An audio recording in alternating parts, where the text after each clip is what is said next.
Welcome back, dear students. In the last lecture, we are up to the types of RNA. There are three major types of RNAs are present in the cell. These are messenger RNA, transfer RNA, and ribosomal RNA. In the previous lecture, we already studied messenger RNA. The name messenger RNA suggests that it carries the message from the DNA which directs the synthesis of protein in the cytoplasm. So messenger RNA act as a template for protein synthesis, while the other types, that is transfer RNA, ribosomal RNA, are also involved in the process of protein synthesis that we called as the translation. So the sequential transformation of the information from the DNA to the protein has been carried out with the help of messenger RNA, transfer RNA, and ribosomal RNA. So the next one is the transfer RNA.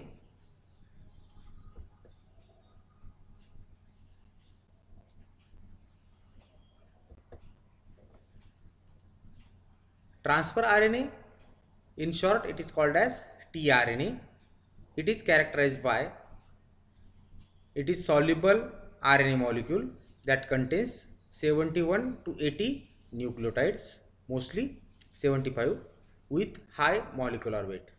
It is synthesized in the nucleus on the DNA template in the process of transcription with the help of enzyme RNA polymerase, and only 0.025% of total cell DNA codes for tRNA. So all types of RNA, whatever it is, mRNA, tRNA, rRNA, they are synthesized in the nucleus on the DNA template. Similarly, this tRNA also synthesized in the nucleus on the DNA template. There are at least 20 species of tRNAs corresponding to 20 amino acids present in protein structures. So there are 20 amino acids that makes the protein. So for 20 amino acids, there are at least 20 species of tRNAs. The structure of tRNA for the amino acid alanine was first proposed by Robert Holly in 1922, and he received Nobel Prize in 1968. It is resemblance that of a clover leaf and contains mainly 4 arms, each arm with a base paired stem. So the structure of the tRNA for the amino acid alanine has been discovered by Robert Holly, and for this he received Nobel Prize in 1968. The structure of the tRNA as proposed by Robert Holly is resembled with the clover leaf and contains mainly 4 arms, each arm with a base paired stem. So here we are going to study detailed structure of the tRNA or transfer RNA. Like the other RNA, the tRNA is also synthesized in the nucleus on the DNA template. There are at least 20 species of tRNAs corresponding to 20 amino acids present in the protein structure. The tRNA having mainly consists of 4 arms and each arm with a base paired stem. So this is the structure of the tRNA. It consists of 4 arms. The first one arm is the acceptor arm. So here is the acceptor arm. It is capped with a sequence CCA. Here we can see CCA sequence, which is present at the 3' end of the tRNA. As you know that RNA is single stranded, but due to complementary base pairing within the same RNA, some small double stranded regions are formed in the RNA. So here we can see this RNA, it is also single stranded, but due to complementary base pairing within the bases present in the tRNA, we found certain double stranded regions here. So at the 3' end of the tRNA. Here this arm, it is called as the acceptor arm. It is capped with a sequence CCA. The amino acids is attached to the acceptor arm. Here the amino acid has been attached. This arm has 7 base pair together with an unpaired sequence of 4 bases at the end of 3' end of the stem, which has CCA sequence at the terminus. Suppose if you see, this is the acceptor arm. Here this arm consists of 7 base pair sequences. Here we can count 1, 2, 3, 4, 5, 6 and 7. 7 base pair paired sequences with an unpaired sequence, that is the CCA sequence at the 3' end. The amino acid molecule attached to the 3' terminal of the CCA sequence. Here the amino acid has been attached. So there are 20 species of the tRNA that correspond to the 20 amino acids. It is also known as amino acid binding site. So this acceptor arm, it is also called as amino acid binding site. The other 5' end terminates with either G or C. So here we can see at the 5' end, it has been end sequence, that is the G. So the 5' end of the tRNA terminates with either G or C, and at the 3' end it is capped with the sequence CCA, and at this sequence the amino acid molecule has been attached to the 3' end of the CCA sequence. So it is known as amino acid binding site. So this is all about the acceptor arm. The another one arm is the T-Psi-C arm. So this symbol psi, T-Psi-C arm. Here is the T-Psi-C arm. It has a stem of 5 base pair and a terminal loop. Here is the terminal loop and 5 base pair sequence 1, 2, 3, 4, 5. 5 base pair sequence. So this is the 5 base pair stem and a loop. Okay. So this loop possesses unpaired bases or the nucleotides. So here in the loop region there are 7 nucleotides. This is the ribosome recognition site. So this arm, it is called as T-Psi-C arm. So T-Psi-C arm is characterized by it has a stem of 5 base pair. So here is the stem and a terminal loop with 7 unpaired nucleotides. Okay. Next one arm, it is variable arm, or it is also called as loop third. This arm is most variable in tRNA, which has 4 to 21 nucleotides. So this variable arm possesses variation in the nucleotides that ranges from 4 to 21. It may have helical stem of 3 to 4 nucleotides. So this is called as variable arm. It is also called as mini loop or lump or loop third. Next one arm is the anticodon arm. So this arm has 3 specific nucleotide bases which are called as anticodon. So this arm is the anticodon arm, which having the specific nucleotide bases or the sequences. These are called as anticodon. Okay. It is responsible for the recognition of the triplet codon of mRNA. So what happens during protein synthesis? The mRNA carries message in the form of base sequences from the DNA. So by using the sequences on the mRNA, this tRNA put the correct amino acid in the chain of protein or the polypeptide. So to place the correct amino acid according to the sequence present on the mRNA, this anticodon arm plays an important role. It decodes the information. It places the correct amino acid only when the anticodon arm having the sequence and the mRNA having the sequence which are complementary to each other. It is responsible for the recognition of triplet codon of mRNA. The codon and anticodon are complementary to each other. So here This is the mRNA which possesses the sequence GAG, while this tRNA possesses the anticodon CUG. So GAG is the codon, while CUC is the anticodon present on the anticodon arm. So when the codon and anticodon are complementary to each other, then it can place the amino acid, for example here glutamic acid, to the growing chain of the protein. So that amino acid has been correctly put in the polypeptide chain on the complementary base pairing, on the basis of complementary base pairing present in the anticodon arm. So this anticodon and the codon should be complementary to each other. Then that amino acid has been placed in the peptide chain. The anticodon arm has helical stem of 5 base pair. Here this is the stem which is 5 base pair, 1, 2, 3, 4 and 5 base paired helical stem with a anticodon loop. So this is the anticodon loop of 7 nucleotides.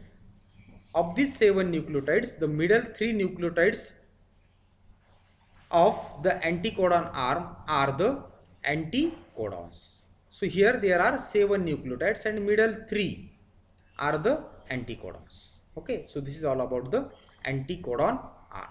So this arm is important for recognition of the sequence present on the mRNA. Then it can put the amino acid present on its amino acid attachment site. So here is the example of the tRNA for glutamic acid. Glutamic acid, it is already attached to the acceptor arm. When this anticodon and the codon are complementary to each other, then this glutamic acid has been placed at the site of protein synthesis, which is attached to the growing peptide chain.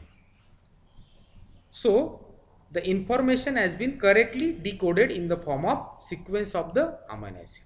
The information on the mRNA is in the form of base sequences that we call it as the codon, and that base sequences has been used for placing the correct amino acid in the growing peptide chain. So this is done with the help of transfer RNA. It transfers the correct amino acid to the growing peptide chain, and this is possible because of this anticodon arm that possesses a stem and loop structure, and its loop possesses 7 nucleotides, of which the middle 3 nucleotides are the anticodon. When the codon and anticodon are complementary to each other, then the amino acid has been placed in the at the site of protein synthesis. So this is all about the anticodon arm. Next to this is the DHU arm, or it is also called as D arm. Why it is DHU arm? Because it possesses dihydrouridine, an unusual nucleotide. So it is also called as dihydrouridine arm, or DHU loop, or DHU arm. It consists of a stem of 3 to 4 base pair. Here we can found 3 to 4 base pair together with a D loop. Here is the D loop. So this loop has 8 to 11 unpaired nucleotides and 1 or more dihydrouridine residues. So it possesses an unusual nucleotide dihydrouridine in the loop of the DHU arm, or the D arm. It possesses a stem of 3 to base pair.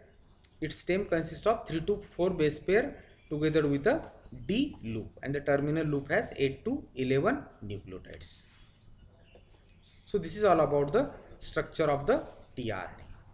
Next is the function of tRNA. So tRNA plays a major role to transport amino acid present in the cytoplasm to the site of protein synthesis. So this is possible because of the complementary base pairing between the codon present on the mRNA and anticodon on the tRNA. So tRNA plays a main role to transport amino acid present in the cytoplasm to the site of protein synthesis, that is the ribosome site. Each tRNA is coded for a particular amino acid by means of 3 nitrogen bases at one end of the molecule, that is the anticodon site. So there are 3 anticodons present on the anticodon arm, which are used for decoding the information present on the mRNA and to place the correct amino acid at the site of protein synthesis. So each tRNA is coded for particular amino acid on its amino acid attachment site by means of 3 nitrogen bases at one end of the molecule, that is the anticodon site. Thus there are 20 types of tRNA to carry 20 different amino acids. tRNA performs two functions. It specifies the amino acid. It identifies a location on mRNA. So these are the important functions of the tRNA. Next one type of the RNA is the ribosomal RNA, or in short rRNA. The rRNA is characterized by it is present in cytoplasmic ribosome. It forms highly folded integral part of the ribosomal RNA. So ribosomal RNA or rRNA, it is associated with the ribosome. It provides the platform for the process of protein synthesis.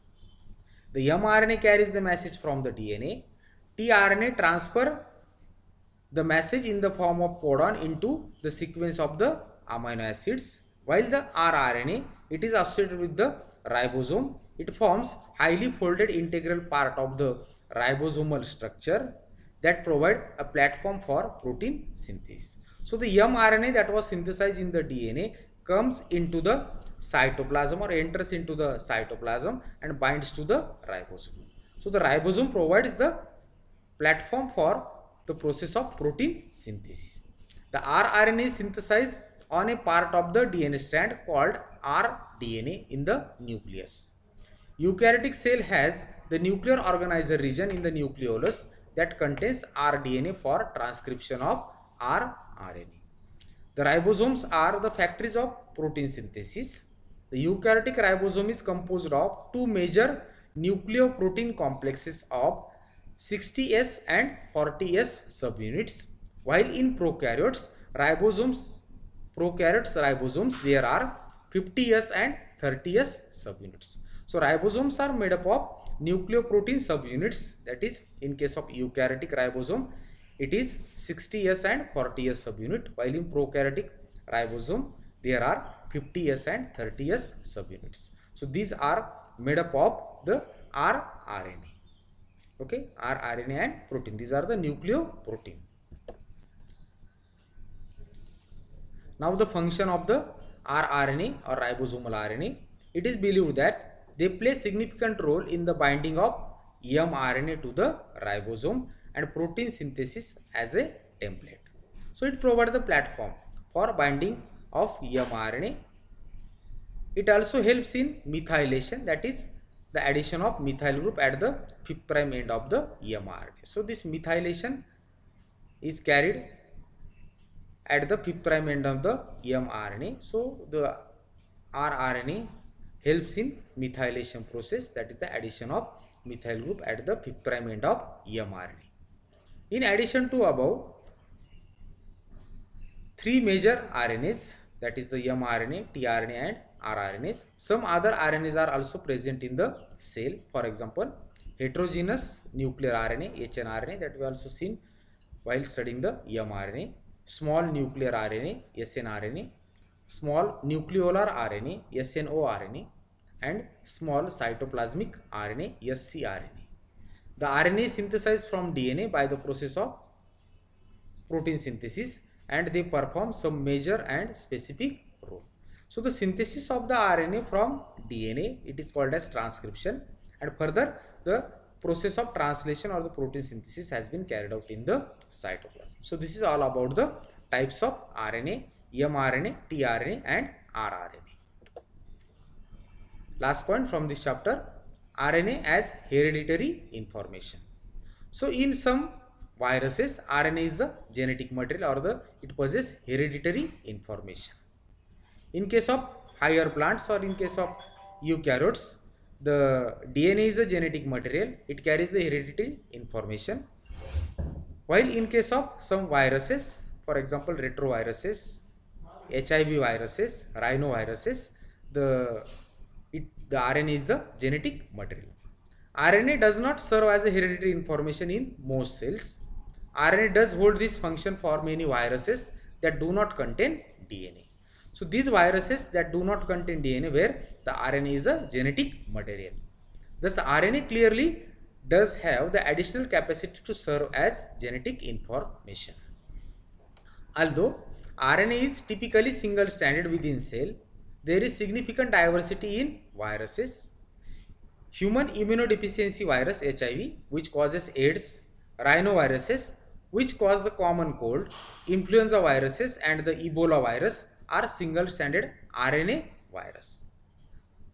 Recently, we found the COVID virus, so that also possesses the RNA. So this is the RNA virus that have the additional capacity to serve as genetic information. So RNA is the genetic material in such type of viruses. Rotaviruses, which cause severe gastroenteritis in children, and other compromised individuals are examples of double-stranded RNA viruses. Because double-stranded RNA is uncommon in eukaryotic cells, and its presence serves as an indicator of viral infection. So eukaryotic cell do not possess the double-stranded RNA. So if a double-stranded RNA is found in the eukaryotic cell, then it serves as an indicator of viral infection.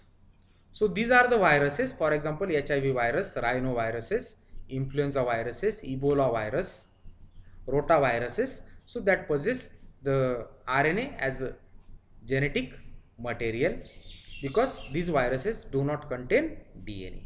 So this RNA can direct the synthesis of proteins in such viruses. In case of eukaryotic cells, this double-stranded RNA is uncommon, so it's present in the eukaryotic cell, serve as an indicator of viral infection. So this is all about the RNA as hereditary material, or it carries the hereditary information in certain viruses. Okay, so this is all about for this chapter. Thank you. Stay home, be safe.